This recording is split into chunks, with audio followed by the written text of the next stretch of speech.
건축사를 한마디로 표현하자면 보이지 않는 것을 보이게 해드리는 게 건축사의 역할이다라고. 마법 아닌가요? 건축사가 너무 힘들다고. 코로나 이후에 힘들어졌고요. 대출 비자나 PF 안 되고 기타 소규모 건축 시장에서는 전월세 문제, 민간 시장이 다 죽었죠. 이 강점은 무엇인지 좀 저의 강점은요, 불하지 않는. 불화치지 않는다고? 아니. 여기 어딘가요? 저희 건축사 사무소예요. 저희 사무실이고요. 제 아지트기도 합니다. 안녕하십니까. 문영아 건축사입니다. 저희 유튜브 처음이시죠? 네. 공식적인 건 처음입니다. 원래 다른 데서도 촬영해보신 적 있으세요? 잡지사나 아니면 지인들이랑 그 다음에 세미나 할 때는 좀 많이 찍혔죠.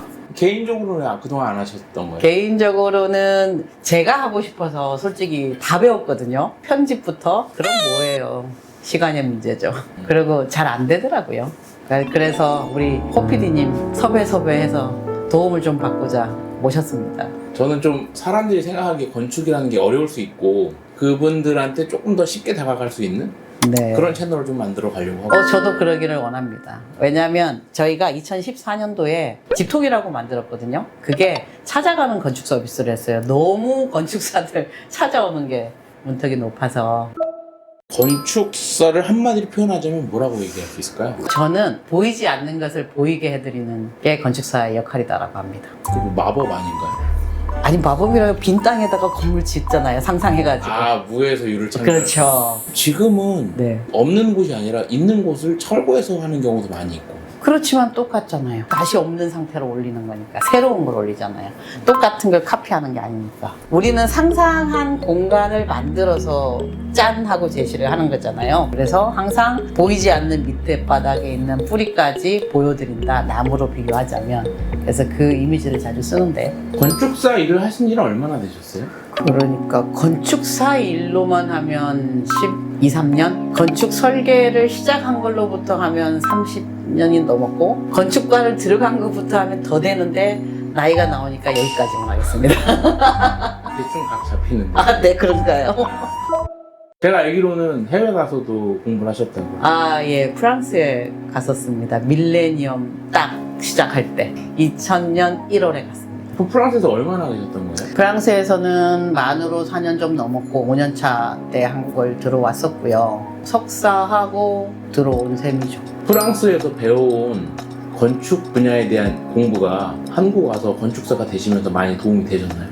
가기 전에 대한민국에 있는 건원건축이라고 하는 데서 정말 아파트 웬만한 거를 다 했었거든요. 근데 그때 우리나라의 문화는 아파트는 건축이 아니다. 그러니까 그 건축이라 하면 건축 디자인을 해야 건축을 잘한다 뭐 이런 거였거든요. 근데 이제 프랑스에 가서 주거의 역사하고 주거가 진심인 교수님 크리스티앙 몰레라고 그분을 만나가지고 건축은 주택, 주거, 사람이 사는 집이 본질이었지 라는 컨셉으로 제가 초심으로 돌아갔어요. 그래서 나는 한국에 가면 이제 공동주택 제대로 할 거야 라고 해서 제일 많이 배운 게 건축이라는 본질이 주거에 있다는 거를 배워갖고 왔죠.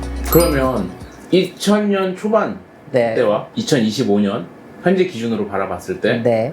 프랑스와 대한민국 건축의 더 우위는 누가 있을까요? 그러니까 모뉴멘탈하고 원래 가지고 있던 걸로 치면 프랑스가 아직도 문화나 이런 거는 강국이지만 건축의 발전 속도로는 대한민국을 따라올 수는 없지요. 발전 속도도 그렇지만 디자인 능력도 네. 맞습니다. 네, 기술력도 그렇고요. 훨씬 우위에 있다고 봅니다. 프랑스에서 제일 높은 게 에펠탑 아닌가요? 그게 또 그렇게 되나요? 그러니까 대한민국은 훨씬 더 웬만한 아파트가 에펠탑보다 높잖아요. 그렇죠. 우리나라가 아직 K 건축? 요구에는 이제 활성화되진 않았지만 충분히 역량들을 다 갖고 있고 90년대, 2000년대 초반 다 해외에서 공부하고 온 그들이 지금 40, 50대, 60대 이렇게 되어 있잖아요. 사실 더 우리가 강국이다라고 얘기하고 싶습니다. 대한민국의 건축의 현주소를 좀 얘기하자면 전 세계 딱 정한 건 없어요. 제가 챗GPT한테 물어보긴 할게요. 네. 어디 정도 할 것 같아요? 대한민국의 건축의 수준이? 건축 수준이 몇이냐? GPT한테 물어보면 뭐라고 할지 모르겠지만 저는 가히 탑5 안에 들어갈 수 있겠다라고 봅니다. 5개 나라 혹시 얘기해 주실 수 있어요? 에이, 그거 정하면 안 되죠. 그래요? 삐지잖아. 누가요?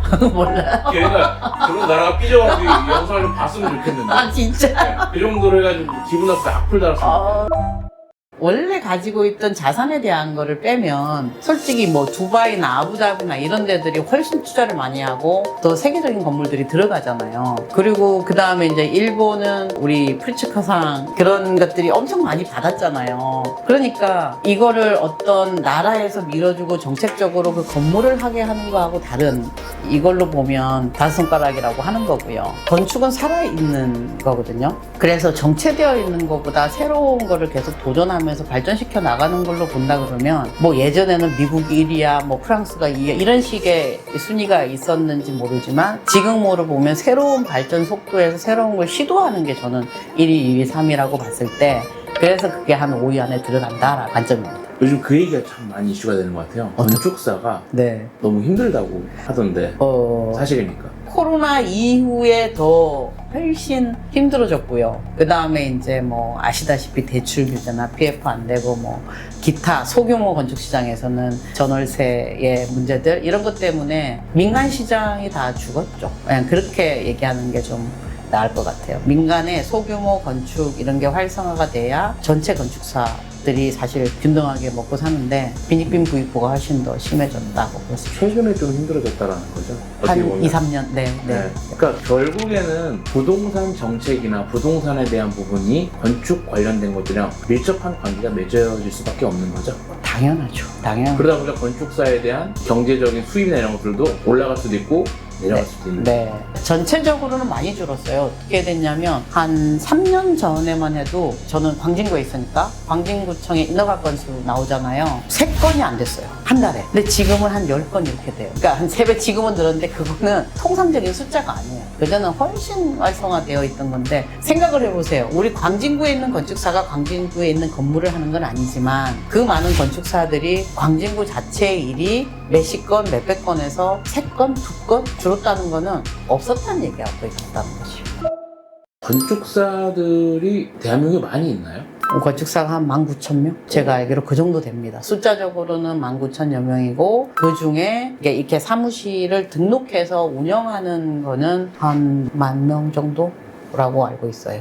그 외에는 이제 큰 사무실에 등록되어 있는 건축사, 자격증만 가지고 계신 분들 뭐 이런 거고요. 정확하진 않지만 비슷할 겁니다. 문영화 건축사님은 그 중에 한 명이라는 거죠? 그쵸. 그 중에 한 명이죠. 제가 문영화 건축사님이라고 하면 너무 길잖아요. 그죠? 네. 문건사님이라고 하면 뭔 건축사님이라고 좀 해주시는데요. 요즘에 줄임말이 많아서 왠지 좀 저기 교회 가야 될 것 같은데. 요즘에 변호사님들도 뭐 예를 들면 최변, 뭐 김변 이렇게 우리는 그렇게 부릅니다. 문건. 아 문건? 네. 그래서 약간 제가 성씨가 민씨여갖고 문건 뭐 이렇게 돼서. 아 그러네요. 네. 성이 되게 중요하네. 아, 네. 그렇더라고요. 우리 좀 그런 게 있잖아요. 그러면 힘들었을 때도 있고 힘들지 않을 때도 있는데 지금 힘들 때잖아요. 요즘 현재 흐름에 네. 남아있고 잘 되고 있는 건축사분들은 어떤 건축사분들인가요? 저를 반추해서 살아남아 있는 분들은 그 어려운 시기에 부지런히 투자하거나 공부하거나 뭔가를 하신 분들이라고 봅니다. 일이 없다고 놀러 가거나 같이 이렇게 수다 떨면서 왜 일이 없지가 아니고 투자했던 분들. 그러니까 이제 저 같은 경우에는 저는 이제 이런 얘기 하거든요. 저는 공부할 때가 제일 가난한 때다라고 얘기를 해요. 그때는 돈을 버는 시기가 아니고 제가 공부를 하니까 투자하는 시기인데 제가 최고의 과정을 처음 했어요. 한 3년 전에. 그것도 영업 안 하다가 영업하러 가겠다고 그 속에 뛰어들어간 거고 그런 것들이 투자이고요. 새로운 사람을 만나야 되는 거고 건축가를 만나는 게 아니라 건축 이외에 일이 있을 만한 곳에 투자를 해야 된다. 사실 지금 유튜브 한편으로 투자하는 거랑 다름이 없지 않습니까? 그래서 좀 늦었지만 지금 하는 거예요. 건축사분들이 네. 유튜브 하시는 분 생각보다 많이 있진 않죠. 네, 생각보다는 적고요. 그래도 요즘에는 좀 많이 하고 있는 추세입니다. 이야기 나온 김에 네. 저희가 지금 찍고 있는 이런 영상은 어떤 분들이 보면 참 좋을까요? 저는 궁극적으로는 앞으로 이제 우리 건축주분들 집을 짓거나 짓거나 뭐 예를 들어서 뭐 작게는 집을 고치거나 뭐 하실 분들 저희 건축의 최고의 장점이 뭐예요? 좀 돈도 조금 있어야 집을 짓거나 인테리어를 하거나 뭐 수리를 하거나 하는 거잖아요. 그래서 그분들이 궁극적인 목적이고 두 번째는 저는 사실 원래 영어 유튜브 찍고 싶어서 영어 공부 몇 년이면 되겠지 했더니 아직도 영어는 저 책상 밑바닥이고요. 한국을 우선 정복을 한 다음에 아니 뭐 요즘에는 한국어로도 검색하는 글로벌 시대니까요. 그러니까 요즘에 AI가 다 하고 있는 예. AI가 발달하면서 건축사의 입지가 좁아지는 건 사실인가요? 저는 좁아진다기보다는 우리가 AI를 활용하면 우리 직원 한 명의 몫을 한 명 이상일 수는 있어요. 어떤 분야에서는 AI가 대체해 줄 것이고 대신에 AI가 못하는 게 있잖아요. 인허가 못해요. 협의 못해요. 법규가 맞는지 얘를 그림은 그리되 이게 이 법에 맞는지 지침에 맞는지는 못하잖아요. 그래서 그 영역의 고유성을 제외한 나머지의 도움은 엄청 된다. 그래서 소규모 사무실들도 나홀로 사무실도 AI만 활용하면 직원 몇 명의 효과를 볼 수 있겠다. 저는 그렇게 생각합니다. 건축사분들이 AI를 활용하면 좋긴 하겠지만 일반인들이 AI를 활용해서 건축사만큼 건축하거나 설계를 할 수 없다는 거죠. 그거는 기본적으로는 안 되는 거죠. 그 영역의 법이나 이런 걸 아무리 알려줘도 AI도 가짜가 있잖아요. 내가 적용을 했는데 이게 법이 맞는지 안 맞는지를 아는 정도면 상당한 건축 수준이 있어야 되니까 실질적으로 이렇게 해주세요 하는 거는 훨씬 더 구체화돼서 가지고 오겠죠, 저희한테. 그렇지만 되는지 안 되는지의 판단과 인허가권자와 그 다음에 여기에 법률적인 책임이 있잖아요. 건축사는 사실 세상이 갈수록 사고만 나도 책임이 가니까 그건 훨씬 더 이제 앞으로 더 배려가 되겠죠. 저는 그렇게 생각하는 게 만일에 AI가 이걸 했어. 툴을 활용해서 했지만 얘가 맞는지 안 맞는지는 제가 체크를 안 하고 그냥 내보내면 이것 또한 제 책임이잖아요. 왜냐면 저희는 도장을 찍어서 나가는 라이센스니까. 그냥 그럴 거라고 봅니다. 앞으로는 어떤 건축사가 어떤 AI를 잘 활용하느냐에 따라서 네. 좀 더 나은 건축사가 되느냐, 앞서가는 건축사가 되느냐, 네. 그렇게 되지 않을까. 그렇죠. 앞서간다고 할 수는 있겠죠. 그 앞섬이 어떤 앞섬인지는 모르겠지만 어쨌든 그로 인해서 데이터를 활용하는 만큼 제가 내놓는 결과물도 훨씬 더 다양하거나 화려할 것이고 그 다음에 또 예전 같은 거 우리가 CG라고 하는 게 있어요. 스케치업 해가지고 막 3D 올릴 때 일주일 내내 해야 되는 작업을 얘는 20-30분 뚝딱 한단 말이에요. 그래서 그랬을 때 결과물의 차이가 극명하게 나니까 내가 하나를 할 수 있는 게 2-3개를 같이 할 수 있는 거고 뭐 이런 차이일 것 같아요.